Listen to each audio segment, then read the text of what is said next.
Yo, what's up? My name's Carlton. It's Jeffrey Kirby. Hey, I'm Josh Love. Amber Michelle Gregory, and I'm coming to you all the way from a Nissan. I'm Craig McClellan. This is Beckett. I am Jonathan Martin. Oh, Beckett. Nope, don't use that. Let me try that again. Josh Hearn, I'm from Texas. Hi, I'm Will. I play drums for the band Rider by the Hour. I am a DJ. Guitar player, producer, songwriter. And I also lead worship with my wife, Emily. Aside from being a drummer, I'm a youth pastor and a young adult pastor. I'm a pilot. I fly for HCA. I play the bass guitar. Known Edwin for 6 years. He's been one of my best friends. Lived together for a couple of years. Mr. Edwin Rivera. I want to say that the first time we met, I met him at a concert. His concert, actually. For about 7 7 years, and it's just been a great blessing. He's touched my life. He's touched my family's life in many different ways. I met him at an Underoath show at Rockin' Town in Nashville. Since 2004, we met in jazz band in college. If I had to put something on it, I guess I was in junior high when we met. 2001, 2002. Really, really long time. I do not play an instrument, but I live through other people that play the instrument. I think it's a God-given talent. It wasn't until much later when I was in high school that I started writing songs, and I just have loved it. Got me into playing it more heavy was jazz band, and the sheer fact that I needed tuition and I got a scholarship to do it. But what really motivates me about it is seeing how the people react, knowing that I can put together the perfect mix and really inspire people to kind of throw everything by the wayside and let it all go and have a good time for a night. I love music enough to write it and sing it. The fun I had playing with other people that were having fun like me and had the same situation and same everything like that, it helped inspire me to play more and enjoy it more. It wasn't so much for school. It wasn't because I had to. It was I wanted to. Pick up the guitar. It's a cheesy and terrible story, but I was watching the Third Day Live Offerings Experience DVD. What really motivates me about this is seeing lives change, seeing people affected, seeing the difference that it can make with them coming into the ministry. I remember Don, they all had long hair, they were, looked like rock stars, and Don had a big black double bass kit with, 20 toms and all the cymbals, and it was the coolest thing I'd ever seen. Like, I wanted that. Their guitar player at the time, Brad Avery, was wearing this white leisure suit that was just terrible. The first time that I realized Edwin was a force to be reckoned with on the drum kit. Edwin's band went up to play.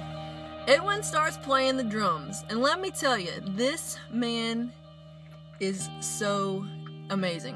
And he had his hair flipped out. He looked like a goober. He kicked into the guitar solo for Consuming Fire, their song, and there's a fan on him, and I was like, I want to do that. Matter of fact, Edwin's the one that inspired me to become a drummer. When I did move there at a young age and come to know him, he was the drummer there at the church, and he played the drums, was passionate about it, and loved it. And first person I met like that. Edwin was around when I was kind of first figuring out Nashville and figuring out life in town and how to make music, and so some of my earliest recordings of me playing in the studio and stuff feature Edwin playing on them, and they're just terrible. We probably went out, I guess it was to make a Kroger run, or we were going to get some fast food. Not Edwin's playing, me, and the overall recording, because they were Belmont students recording them, and they never know what they're doing. And I was in the passenger seat, no one else was in the car. And before I realized, I noticed that Edwin has turned his interior car into a studio, and he is the drummer recording. And it was on. It was like I was watching a live concert. I've also just seen him do a lot of different things. Edwin's really, really versatile, and got to see him be a part of a lot of bands and projects and artists with different types of styles. And the guy is just amazing. I've never seen anybody. I've seen people work hard at their craft before, but I've never known personally somebody who's worked so hard at what they do to get to where they are today. And it's always amazing to see somebody who could humbly play, because he would, when he does worship, his eyes are shut. He's playing his instrument, and you can just see him connecting with God. Edwin is just a genuinely kind-hearted man. But he's always polite, always thinking of how to treat you. He is a family man. He would do anything, I mean anything, for any member of his family. And I want to say that most of his friends are like his family too, and he would pretty much go out on a limb for any one of them. This drum set you see here was actually donated by Edwin to this ministry. Really good at just kind of taking things, you know, taking the bull by the horns and just going for it. We were in need of a drum set at the time and didn't have the finances to do it, and Edwin called me up and said, look man, I want to donate my drum set, my own personal set to y'all until you can get what you need.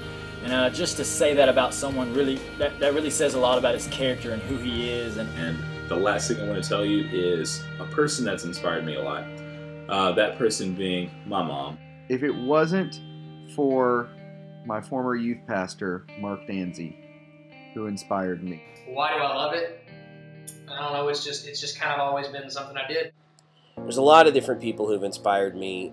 Honestly, if it wasn't for Gerard Way of My Chemical Romance, I would never have been inspired to, you know, get out there and make something musically of my life. It hadn't been for one of my youth pastors. His name's Jason Fullen. It hadn't been for him, you know, I really wouldn't be where I'm at today. I really wouldn't be doing what I'm doing in Nashville, or wouldn't be married to my wife. I wouldn't be doing music still, because I actually had totally planned to not do music. He sent me a text and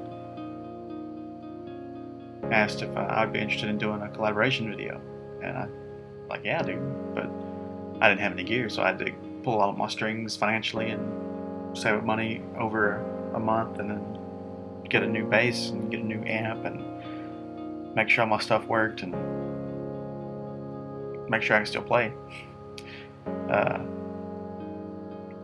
We picked out a song, and I recorded my part of it and he recorded his, and then he edited it together and put it on YouTube. And while it wasn't a sensation or anything, it didn't get thousands of views, it was a blast, and I won't forget it, because without that I wouldn't have been in a small band, and I wouldn't be playing still today. And while I don't do it for money, I do it for fun, and that's why I play bass.